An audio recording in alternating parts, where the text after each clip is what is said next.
इस वीडियो में अनिरुद्धाचार्य महाराज जी ने अपने भक्तों के लिए एक बहुत अच्छी बात कही है, इसलिए वीडियो को पूरा सुने, स्किप करके मत सुने। कहां कहां गए? पुष्कर, प्रयाग, काशी, गोदावरी, हरे क्षेत्र, कुरुक्षेत्र, रंगनाथ, सारे तीर्थों में गया, शांति का अनुभव कहीं नहीं हुआ। तब कहां गए? नारद जी कहने लगे उसके बाद मैं संतों के यहां गया, वहां भी शांति नहीं, वहां भी झगड़े थे। नारद जी बोले उसके बाद मैं गृहस्थों के घर आ गया। नारद जी बोले उसके बाद तुम्हें बरनाला आया, यहां देखने के लिए आया कि देखो यहां शांति है कि नहीं। अच्छा, यहां शांति है कि नहीं? आपके घर में शांति है? नारद जी कह रहे हैं आजकल घरों में शांति नहीं है, घरों में कुछ और ही चल रहा है। क्या चल रहा है? तरुणी प्रभुता गे श्याल को बुद्धिदायक, कन्या विक्रीणे लोभात दंपत्ति नाम चकलकनम। आज घर में क्या चल रहा है? तरुणी प्रभुता गे है। आजकल घरों में नई नई बहुओं की खूब चलती है, सासू मां की तो कोई पूछ ही नहीं। सासू मां बड़ी परेशान है, और कुछ घर में बहुओं की चल रही है तो कुछ घर में सासों की भी चल रही है। दोनों अपनी अपनी जगह सवा शेर हैं। बहू के हाथ में आ जाए तो बहू अपना चमत्कार दिखाती है, सास के हाथ में आ जाए तो सास अपना चमत्कार दिखाती है। चमत्कार दिखाने से कोई पीछे नहीं हटता। हमारे रिश्तों में बस यही तो कमी है, यही कमी है कि हम लोग थोड़ा सा पद पा जाएं घर परिवार का ही तो अपने आप को समझदार मानने लग जाते हैं, अपने आप को ज्ञानी बताने लग जाते हैं। हम अपने से सबको नीचे रखते हैं। अपना दिमाग ना चलाओ, जो कह रहे हैं वो करो। कई बार आपकी बात गलत होती है, सामने वाले की बात सही होती है, पर चूंकि आप इसलिए नहीं मान रहे हैं क्योंकि आपका कद बड़ा है, पद बड़ा है, इसलिए। कई बार बहू सही कहती है पर सास मानती नहीं, क्योंकि मैं सास हूं, तू मेरी सास थोड़ी है, मैं तेरी सास हूं। कई बार बहू इसलिए नहीं मानती क्योंकि मैं पढ़ी लिखी हूं, माँ जी आप थोड़ी पढ़ी लिखी, मैं जानती हूं। रिश्ते ऐसे नहीं चलते। शास्त्रों में भी आपके रिश्तों का उल्लेख है। आज समस्या किस बात की है? सास कहती है हमारी पूंछ नहीं है, बहू कहती है हमारी पूंछ नहीं है, इसलिए हनुमान जी ने अपनी पूंछ में आग ही लगवा दी, ना रहेगा बांस ना रहेगी बांसुरी। आज जितने झगड़े हैं सारे झगड़ों का कारण केवल पूंछ है। क्या है मेरी मां? यही तो कहते हैं ना लोग, हमें पूछा नहीं। सास कहती है बहू ने पूछा नहीं, बहू कहती है सास ने पूछा नहीं, लोग कहते हैं फलाने ने हमें पूछा नहीं। आज सारे झगड़े किस बात के हैं? पूछ के। अच्छा, झगड़े पूछ के हैं, और आप लोगों से हम पूछते हैं क्यों आपकी पूछ है? आप कहते नहीं हमारी तो पूछ नहीं, हनुमान जी की थी। आपकी पूछ नहीं है और झगड़े पूछ के हैं। इसलिए हनुमान जी लंका गए तो अपनी पूंछ में आग लगवा के आए, क्योंकि यदि आग ना लगती पूंछ में तो हनुमान जी की ही पूंछ बढ़ती जाती, सब हनुमान जी को पूछते वाह। अच्छा, हनुमान जी जब लंका से गए ना तो वास्तविक में हनुमान जी की पूंछ बढ़ गई। सब हनुमान जी को पूछने लगे कैसे लंका गए, कैसे आग लगाई, क्या हुआ, क्या किया, कैसे सीता माता का परिचय पता लगाया। अब हनुमान जी को लगने लगा राम राम, ये सारे लोग हमको पूछ रहे हैं।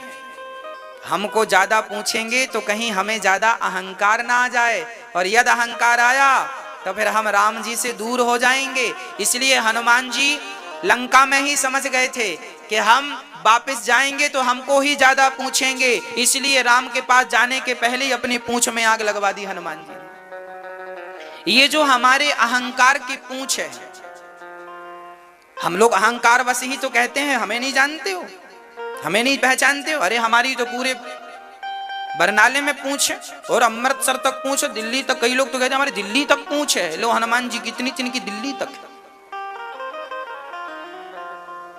इसलिए अपना कल्याण चाहते हो तो जितने जल्दी हो सके इस अहंकार की पूंछ में आग लगवा दीजिएगा। नहीं लगाओगे तो यही पूंछ की आग जैसे रावण की लंका को जलाकर नष्ट कर देती है, आपका अहंकार आपको जलाकर भस्म कर देगा। यही अहंकार रावण को लेकर डूब गया और हनुमान जी नहीं चाहते थे कि मेरा अहंकार मुझे लेकर डूब जाए, इसलिए पहले से वो सावधान थे, मेरी कोई पूंछ ना हो। जब हनुमान जी से विभीषण जी ने पूछा कि आप कौन हैं, तो हनुमान जी ने अपना परिचय नहीं दिया कि मैं हनुमान हूं, अंजनी पुत्र हूं, पवन पुत्र हूं, मैं ये हूं, मैं छलांग लगा के आ गया, मैं इतना बलशाली हूं, ये कुछ नहीं कहा।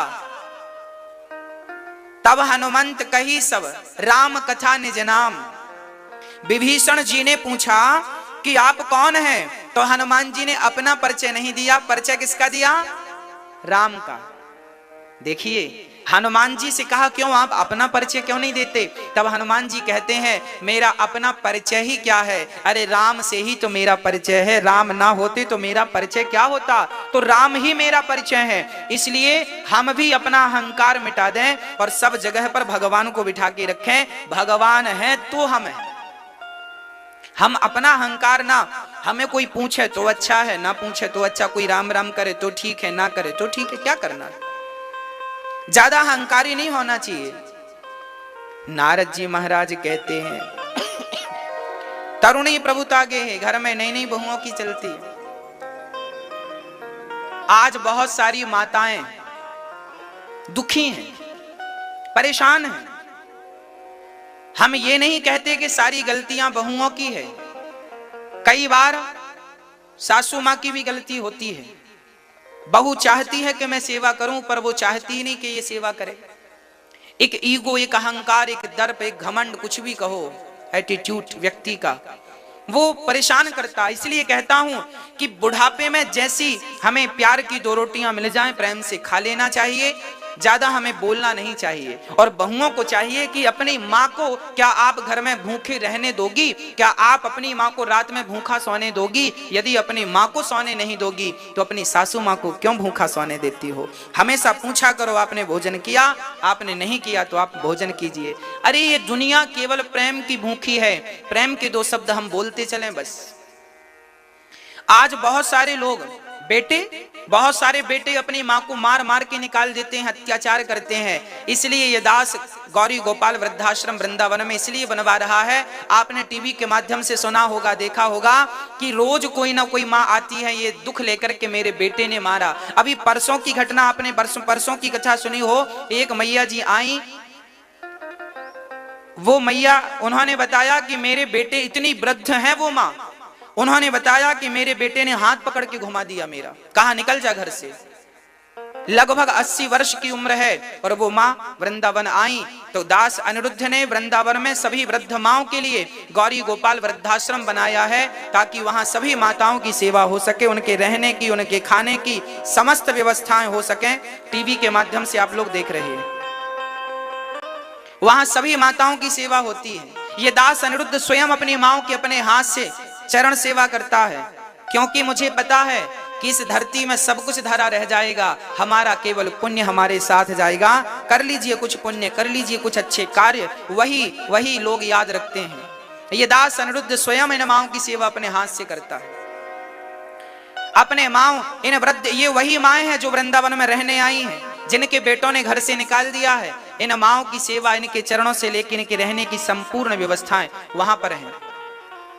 आप भी इस अच्छे कार्य से जुड़ सकते हैं, इन वृद्ध माओं की सेवा से जुड़ सकते हैं। इसलिए मैं कहा करता हूं कि हमेशा अपने बूढ़ों का, बुजुर्गों का सम्मान किया करो, आदर किया करो। पैसे तो सब लोग कमाते हैं मेरी माँ, पर जो दुआएं कमाते हैं ना, वही महान होते हैं। इसलिए दुआएं कमाना चाहिए। नारद जी कहते हैं सारे तीर्थों में मैंने देखा शांति नहीं मिली, तब मैं वृंदावन आया। यहाँ पर मैंने देखा एक 16 वर्ष की कन्या उदास बैठी थी, एक बूढ़ा इस तरफ, एक बूढ़ा इस तरफ सो रहा था। नारद जी ने कहा कौन है आप? नारद जी जाने लगे यहाँ स्त्रियों का मेला है। तब उस स्त्री ने चरण पकड़ के कहा भो भो साधु क्षणम तिष्ठ मच्चिंतामपि नाशया। महाराज एक पल के लिए रुक जाइए, मैं आपका दर्शन करना चाहती हूँ। नारद जी बोले को भगवान आप कौन हैं? तब उसने कहा मेरा नाम अहम अहम भक्तिरिति ख्याता इमौ में तनयौ मतौ ज्ञान वैराग्य नामानौ काल योगे निजर जरो। मेरा नाम भक्ति है। अच्छा, तो आपने ये हालत कैसे हो गई? महाराज, जब से कलयुग आया है तब से मेरी ये हालत हो गई।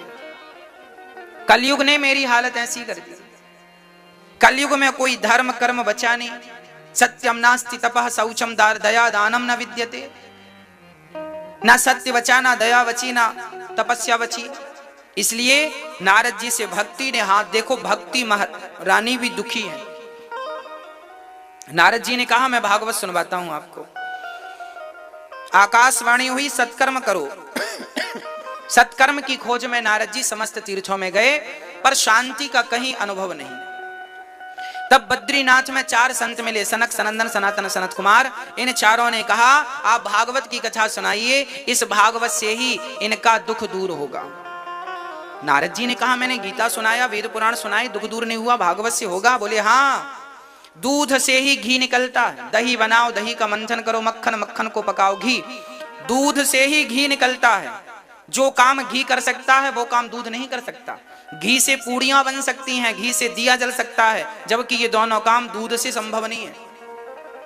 ये तो सही है कि दूध से ही घी निकलता है, पर जो काम घी कर सकता है दूध नहीं कर सकता। ये तो सच है कि वेद पुराण से भागवत का जन्म हुआ है, पर जो गति भागवत प्रदान कर सकती है वो गति कोई नहीं प्रदान कर सकता। इसलिए सर्वश्रेष्ठ भागवत को माना गया।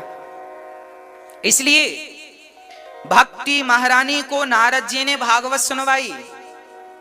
अभी 17 तारीख से वृंदावन में भागवत जी की पोथी बैठेंगी। 108 विप्र देवताओं द्वारा भागवत जी की पोथी बैठेंगी।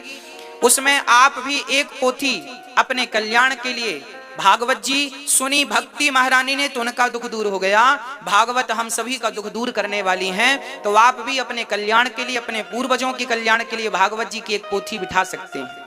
हाँ, आप सभी वो भक्त जो अपना कल्याण चाहते हैं, भागवत हर प्राणी का दर्द, हर व्यक्ति की इच्छाएं पूरी करती हैं। अभी मैं स्वयं इस बात का प्रत्यक्ष उदाहरण हूं।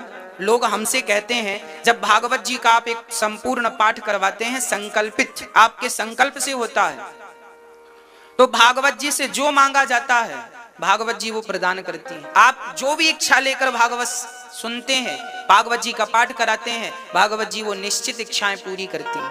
कितने लोग ऐसे हैं, अभी पिछली बार अभी पोथी पाठ पूरा हुआ परसों ही, उसमें 300 पाठ बैठे थे, वो भागवत जी की पोथी पाठ 306 के लगभग। तो सारे भक्तों ने बड़े भाव से बिठाया, और बाद में लोग बताते हैं कि हमने इस इच्छा की पूर्ति के लिए किया, हमें वो मिला, हमें वो दिखा। एक सज्जन ने तो उनकी बेटी ने आत्महत्या कर ली, और वो स्वप्न में आकर कहती कि हमारे उद्धार के लिए कुछ करिए। तो उन्होंने भागवत जी करवाया। तो जिन्होंने भागवत जी करवाया अपनी बेटी के लिए, तो चौथे दिन की कथा में उनको उनकी बेटी प्रत्यक्ष बैठी नजर आई। उन्होंने हमसे बताया, अभी ये बात हमने टीवी में भी बताई थी कथा के दौरान। मतलब आप जिस निमित्त, यदि हमारे पूर्वजों में से किसी का भी उद्धार नहीं हुआ, तो भागवत ऐसा ग्रंथ है जो प्राणी मात्र का उद्धार कराने की ताकत रखता है। इसलिए धुंधकारी जैसे भूत की यदि मुक्ति हुई है तो केवल भागवत ने ही उसे मुक्त किया है। केवल भागवत ऐसा ग्रंथ है जो प्रेत योनि से भी हमें मुक्त कर देती है। तो भागवत हम सभी को, आप जिनको भी पोथी बिठालना हो, आप 17 तारीख से कथा है, 16 तारीख से कुंभ भी स्टार्ट हो रहा है वृंदावन में, उसमें आप भी पोथी बिठा सकते हैं। अब महाराज नारद जी महाराज हरिद्वार की पावन धरती में 4 आसन लगी, सनक, सनंदन, सनातन, सनत कुमार। नारद जी मुख्य यजमान बन के बैठे और कथा प्रारंभ हो गई। कथा की केवल महिमा गाई संतों ने गाया। सदा सेव्या श्रीमद्भागवती कथा, यस्याः श्रवण मात्रेण हरिश्चित्तं समाश्रयेत्। भागवत जीवन में कितनी बार सुननी चाहिए? मैया जी कितनी बार? राम राम रटते रहो, कब तक रटें? जब तक घट में प्राण। क्यों? कभी तो दीन दयाल के भनक पड़ेगी कान। कभी तो सुनाई पड़ेगा ना उन्हें, इसलिए तब तक जपो जब तक वो सुन ना ले। सुनाते रहो, सुन। भक्ति महारानी वृंदावन में थी और भागवत जी का संकल्प हुआ हरिद्वार से। याद रखना, भागवत होगी वृंदावन में, संकल्प आपके नाम का होगा तो भागवत जी कहीं हो रही हैं, बस आपके संकल्प से हो रही हैं तो फल आपको मिलेगा। भक्ति वृंदावन बैठी थी और कथा हो रही थी हरिद्वार में। सनकादि वहां नारद जी को सुना रहे थे, पर संकल्प भक्ति का था तो भक्ति ताता थैया करके नाचने लगी। महाराज मैं बड़ी दुखी थी पर भागवत सुन के मेरा दुख दूर हो गया। ये वो भागवत है जो भक्ति ज्ञान वैराग्य का भी दुख दूर करने की ताकत रखती है। ये भागवत जी ताता थैया करके भक्ति महारानी नाचने लगी। संतों से कहा महाराज हम बैठे कहाँ? संतों ने कहा जाओ ये जो भक्त बैठे हैं इनका हृदय खाली है, जाओ इनके हृदय में मन मंदिर में जाकर के बैठ जाओ। और भागवत जी सुनने वाले श्रोताओं के हृदय में भक्ति महारानी बैठ गईं। अच्छा जब हृदय में भक्ति बैठती है तो भक्ति कराती क्या है? अच्छा भक्ति किसे कहते हैं? भक्ति का स्वरूप क्या है? क्या माला जपना भक्ति है? क्या तीर्थ करना भक्ति है? क्या यज्ञ करना भक्ति है? क्या दान करना भक्ति है? तो भक्ति क्या है? भक्ति है सेवा। भक्ति क्या है मेरी माँ? सेवा करने का भाव जिनके भीतर है बस वही भक्त है। इसलिए ये दास अनिरुद्ध वृंदावन में आप लोगों ने देखा होगा गौरी गोपाल लंगर। अब श्री भक्ति महारानी का सारा दुख दूर हो गया। भक्ति महारानी बड़े प्रेम से भागवत सुनकर सारे दुखों से मुक्त हो गईं। और नारद जी ने एक प्रश्न किया, गुरुदेव हम एक बात समझाइए। क्या? कोई पापी व्यक्ति कथा सुन के तर जाए तो आश्चर्य नहीं, कोई पुण्यात्मा व्यक्ति कथा सुनकर तर जाए तो आश्चर्य नहीं, क्या जिसने जीवन भर पाप किया है ऐसा व्यक्ति कथा से तरेगा? बोले हाँ, कितना भी बड़ा पापी क्यों ना हो। ये माने वह पाप कृतस्तु सर्वदा सदा दुराचारिरता विमार्गे गाः क्रोधाग्निदग्धः कुटिलाश्च कामिनः सप्ताह यज्ञेन कलौ पुनन्ति ते। कितना भी बड़ा पापी क्यों ना हो, पापी व्यक्ति भागवत से तर जाता। कोई तरा? हाँ, तुंगभद्रा नदी के किनारे एक गांव था, नाम था उत्तमपुर। उस गांव में एक बड़े अच्छे पंडित जी रहते थे। पंडित जी के जीवन में सब कुछ था, नाम था, पद था, प्रतिष्ठा थी, सब था, बस एक चीज की कमी थी, उनके घर कोई संतान नहीं थी। आत्मदेव जी बड़े परेशान थे, कोई बच्चा हो जाए तो अच्छा हो। अच्छा बेटा तो हुआ नहीं, लोगों ने ताने मारने शुरू कर दिए। किसी को बेटा ना हो तो दुनिया के लोग ताने बहुत मारते हैं, बेटा नहीं है, बेटा नहीं है, बेटा नहीं है। अच्छा मुझे ये बताओ, बेटा लोग चाहते क्यों हैं? क्यों हमें बेटा चाहिए होता है? क्या करेंगे बेटों का? आज जिनके बेटे हैं उनसे पूछो कि उनका हाल क्या है। भगवान करें आपके पुत्र अच्छे हों, सेवा करने वाले हों, पर देखो विधाता जो हमें देते हैं ना वो रखो, और जो नहीं देते उसके लिए रोने से कोई फायदा नहीं। जीवन में जहां पुत्र का अभाव हो वहां भगवान का भाव रख लेना चाहिए। ये समझना चाहिए कि भगवान ही हमारे पुत्र हैं। अच्छा बताओ, माता यशोदा के कोई बेटा था? था तो नाम बताओ। कृष्ण उनके जाए बेटे थोड़ी थे, कोई जन्म छोड़ दिया था कृष्ण को, वो तो माता देवकी के बेटे थे। माता यशोदा के कोई पुत्र नहीं था, वो कृष्ण को अपना बेटा मानती थी। जगन्नाथपुरी, जगन्नाथ भगवान की स्थापना करने वाले जो राजा थे इंद्रद्युम्न उनका नाम था। उनके कोई संतान नहीं थी और वो जगन्नाथ भगवान से बहुत प्रेम करते थे। एक बार जगन्नाथ भगवान प्रकट हो गए और बोले राजा से, रानी से, गुंडीचा रानी थी, इंद्रद्युम्न राजा थे, बोले तुम्हें क्या चाहिए? भगवान को पता था कि इनकी संतान नहीं है, तो भगवान ने कहा क्या मैं पुत्र दे दूं आपको? आपके पुत्र नहीं है। तब गुंडीचा रोने लगी और कहने लगी प्रभु आप ये बताएं, आपको किसने कहा कि संतान नहीं है मेरी?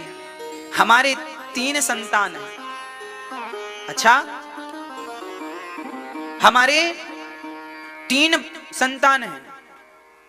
भगवान ने कहा आपकी संतान है और हमें पता ही नहीं, क्या नाम है उनका? तब गुंडीचा माँ ने कहा मेरे बड़े बेटे का नाम है बलभद्र, छोटे बेटे का नाम है जगन्नाथ और बेटी का नाम सुभद्रा है। तुम तीनों हमारे ही तो पुत्र हो। भगवान की आंखों में आंसू आ गए। लोग, जमाने के लोग, दुनिया के लोग सांसारिक पुत्र के लिए रोते हैं, पर ये तो कृष्ण को अपना मान बैठे हैं, भगवान को अपना मान बैठे हैं। अरे बेटा बेटी से गति नहीं है, गति चाहते हो तो भगवत भक्ति करो। मीराबाई के भी कोई संतान नहीं थी तो नाम बताओ, क्या बेटा था मीरा के? फिर गुरु गोविंद साहब के जब 2 बेटे दीवार में चुनवा दिए, तब उनकी पत्नी, गुरु गोविंद साहब की पत्नी ने कहा देखो तो हमारे दोनों बच्चों को दीवार में जिंदा चुनवा दिए। रोने लगी वो मां। तब गुरु गोविंद साहब ने मुस्कुराते हुए कहा पगली रोती क्यों है? अरे मैं मां हूं, मेरे 2 बच्चे जिंदा चुनवा दिए, मैं रोऊं ना? तब गुरु गोविंद साहब ने कहा था पगली तेरे 2 बेटे यदि दीवार में जिंदा चुनाए तो क्या हुआ? ये देख जितने संसार में तुझे बच्चे दिख रहे हैं सब तेरे ही तो हैं, सब में अपने का भाव क्यों नहीं रख लेती? सब तेरे ही है। ऐसी दृष्टि कोई आम व्यक्ति की तो नहीं हो सकती ना। सब में अपना ही पुत्र मानो, सब मेरे ही तो हैं। कोई, अरे आज के जमाने में तो पराया भी काम आ जाता है। कई बार देखने में तो ये आता अपने काम नहीं आते, है ना? इसलिए आप जिसे देखो पुत्र की दृष्टि से देखो, बेटी के नजरिए से देखो, बस सब आपका ही तो है। ये पूरा संसार आपका है। वसुधैव कुटुंबकम, पूरा परिवार है हमारा। हमारा ही बच्चा हो, बेटा हो जाए तो अच्छा है। अच्छा, कुछ लोगों के बेटे नहीं होते, वो लोग रोते हैं महाराज जी हमारे बेटा नहीं है, बेटा नहीं है। आपके बेटा इसलिए नहीं है, इसका कारण है। क्या कारण है भाई? पिता का ऋण हमेशा पुत्र चुकाता है। बैंक से पिता ने 10 लाख रुपए यदि लोन लिए हैं, कर्जा लिया है, तो पिता ना चुकाएगा तो कौन चुकाएगा? बैंक किससे मांगेगी? बेटों से कहेगी भाई आप चुकाओ। पिता हमेशा ही बेटा कर्जा चुकाने के लिए होता है। तो जिनके सिर पर कर्जा था उनके यहां तो बेटा आ गए, पर जिनके यहां कर्जा, जिनके सिर पे कर्जा था ही नहीं, भगवान ने उन्हें बेटा बेटी नहीं दिए। अब वो लोगों को देख देख समझते हैं भाई सबके बेटा है, मेरे नहीं है। अरे भाई, आपके सिर पे कर्जा नहीं था तो विधाता ने आपको झंझट में डाला नहीं, आपको संसार में कुछ दिन के लिए भेजा है। जाओ भगवान का भजन करो, और बेटा ही चाहिए तो कृष्ण का भाव बेटे की तरह बनाओ। कृष्ण ही हमारे बेटे हैं, इस भाव से जीवन जियो। दुनिया में वो बहुत अच्छे हैं जो भगवान की प्रसन्नता में अपने आप को प्रसन्न रखते हैं, जो भगवान की मर्जी में अपने आप को प्रसन्न रखते हैं। ईश्वर की मर्जी दें तो खुश और ना दें तो खुश। कर्जा था जिनके सिर पर उनके बेटे हैं, कर्जा नहीं था जिनके सिर पर उनके कोई संतान नहीं है। तो अब आप ही बताओ कि जिन पे कर्जा है वो लोग ज्यादा सुखी हैं या जिन पे कर्जा नहीं है वो ज्यादा सुखी? बोलो। जिन पे कर्जा नहीं है वो ज्यादा सुखी है। इसलिए आप सुख स्वरूप हैं, पर अब लोगों को देख देख के अब लगता है बेटा बेटा बेटा। लोग रोते भी हैं बेटा नहीं है, बेटा नहीं। मत रोया करिए, भगवान के लिए रोएंगे। जितना हम बेटों के लिए रोते हैं, तड़पते हैं, बेटों के लिए आंसू बहाते हैं, इतने आंसू भगवान के लिए बहाए होते तो भगवान की प्राप्ति हो गई होती। इतना भगवान के प्रेम में रोए होते तो भगवान की प्राप्ति हो गई होती। पर विडंबना यह है, हम जगत के लिए तो रोते हैं, जगन्नाथ के लिए नहीं रोते। आत्मदेव जी के संतान नहीं थी, रोते थे, बेटा नहीं है। घर छोड़ के लोगों ने ताने मारे। अच्छा, जिनके बेटा नहीं होता ना, वो तो जैसे तैसे अपने आप को समझा लेते हैं, पर दुनिया वाले ताने बहुत मारते हैं। पड़ोसन कहती है फलानी के बहू की तो बेटा नहीं है, बेटा नहीं है, बेटा नहीं है। जिठानी कहती है बेटा नहीं है, सास कहती है बेटा नहीं है, पड़ोसन कहती है बेटा नहीं है। सब एक ही डंक मारते हैं, बेटा नहीं। वो बेचारी स्त्री घायल हो जाती है, लोगों के ताने सुन सुन के परेशान हो जाती है। और ये लोग भी समझते नहीं। अरे भाई, उसे बेटा नहीं हो रहा है, इसमें उसका क्या दोष है? अच्छा बताओ, मैं काला हूं, इसमें मेरा क्या दोष है? आप गोरे हैं, इसमें आप क्या क्या दोष है? एक लंगड़ा है, उसमें क्या दोष है? एक अंधा है, उसमें उसका क्या दोष है? अष्टावक्र जी का नाम सुना होगा कभी आप? सुना? एक अष्टावक्र जी नाम के व्यक्ति थे। अष्टावक्र जी 8 जगह से टेढ़े थे, चलते थे तो पूरा शरीर लचकता था। एक दिन राजा जनक की सभा में चले गए अष्टावक्र जी। राजा जनक की सभा में जैसे ही वो प्रवेश की और 4 कदम चले, लोग देखकर ठहाके लगा कि सारी सभा हंसने लगी। अब जब सब हंस रहे थे तो अष्टावक्र जी चुप, और जब सब चुप हो गए तो अष्टावक्र जी हंसने, खूब ठहाका लगा यहाँ से। जनक जी, अच्छा जनक की सभा थी, जनक की सभा में हमेशा विद्वान लोग बैठा करते थे, उनकी एंट्री नहीं। जब अष्टावक्र जी हंसे तो जनक जी खड़े होकर बोले, महाराज ये लोग हंसे इसका तो मुझे पता है कि आपका लचकता शरीर देख के हंसे, पर आप क्यों हंसे? तब अष्टावक्र जी ने कहा, जनक मुझे तो लगा था कि तुम्हारी सभा में विद्वान लोग बैठते हैं, पर आज मैं आकर देख लिया तुम्हारी सभा तो मोचियों की सभा है, सब मोची बैठे हैं। अब वो सारे पंडित बुरा मान गए, अरे हम जैसे ज्ञानियों को इन्होंने मोची कह दिया, जूता सिलने वाला कह दिया। अब तो बड़ा नाराज हो गए विद्वान लोग। तब अष्टावक्र जी ने प्रश्न किया, बताओ जनक जी, पूछो इन सभासदों से, ये मुझे देखकर हंसे, ये हंसे क्यों? यदि मुझे देखकर हंसे तो इनसे पूछो कि मुझे देखकर हंसे हैं या मुझे बनाने वाले को देखकर हंसे हैं, क्योंकि मुझे मैंने तो नहीं बनाया, क्योंकि मुझे मैंने तो नहीं बनाया, मुझे भी उसी ने बनाया है जिसने तुम्हें बनाया। यदि हंसे हो तो क्या मुझ पर हंसे हो या मुझे बनाने वाले पर हंसे हो? बोलो हंसे किस पर? सारे विद्वान कोई उत्तर। तब अष्टावक्र जी ने कहा, मैंने ठीक कहा कि ये मोचियों की सभा है, क्योंकि चमड़े की पहचान केवल मोची को होती है। कौन सा चमड़ा बेस्ट है, किसके जूते बढ़िया बनेंगे, ये पहचान केवल मोची को होती है। और आपने चमड़ा देखकर हंसा है, इसलिए मेरी नजर में तो सब मोची ही हो। यदि गहराई से विचार करते तो पता चलता कि जिस मिट्टी से विधाता ने मुझे बनाया, उसी मिट्टी से विधाता ने आपको बनाया। मिट्टी को देखकर हंस रहे हैं, ये शरीर मिट्टी ही तो है। किसी का गोरा है, काला है, लंगड़ा है, अंधा है, कैसा भी है।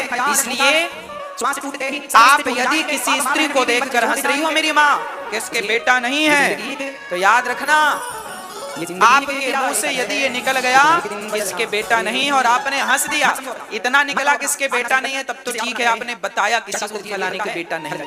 पर आप हंसे इसके बेटा नहीं है और आपने उस पर हंस दिया, हंसी उड़ा दी, बस ये तुम्हारी हंसी नोट हो गई। हंसना भी कहाँ चाहिए, कहाँ नहीं हंसना चाहिए। हंसने के कारण महाभारत खड़ा हो गया था। द्रौपदी ने हंसी ही तो उड़ाई थी। जब दुर्योधन आए तो दुर्योधन वहां पर विश्वकर्मा ने ऐसी संरचना की थी कि जहां पानी था वहां थल दिख रहा था और जहां जल था वहां थल और जहां थल था वहां जल। तो दुर्योधन पानी में गिर गया, उसे लगा ये सिंपल जगह है, चला गया पानी में गिर गया, उसे भ्रांति हो गई। तो दुर्योधन पानी में गिरा तो द्रौपदी ने ऊपर से कह दिया, अंधों के अंधे होते हैं और ये कहकर हंस दिया। और जब हंसा तो दुर्योधन ने मन में संकल्प ले लिया, तुम मेरी इज्जत उतार रही हो सबके सामने, मैं तुम्हारी इज्जत उतारूंगा। वही बदला था कि द्रौपदी के वस्त्र हरण करने की कोशिश की। अर्थ केवल यह है, किसी को देखकर कोई क्यों हंसता है भाई? अपने बच्चों को, अपनी बेटियों को, अपने लोगों को ये तो संस्कार दो मेरी माँ कि किसे देख के हंसना है, किसे देख के नहीं हंसना। अंधे को देखकर तुम हंसते क्यों हो?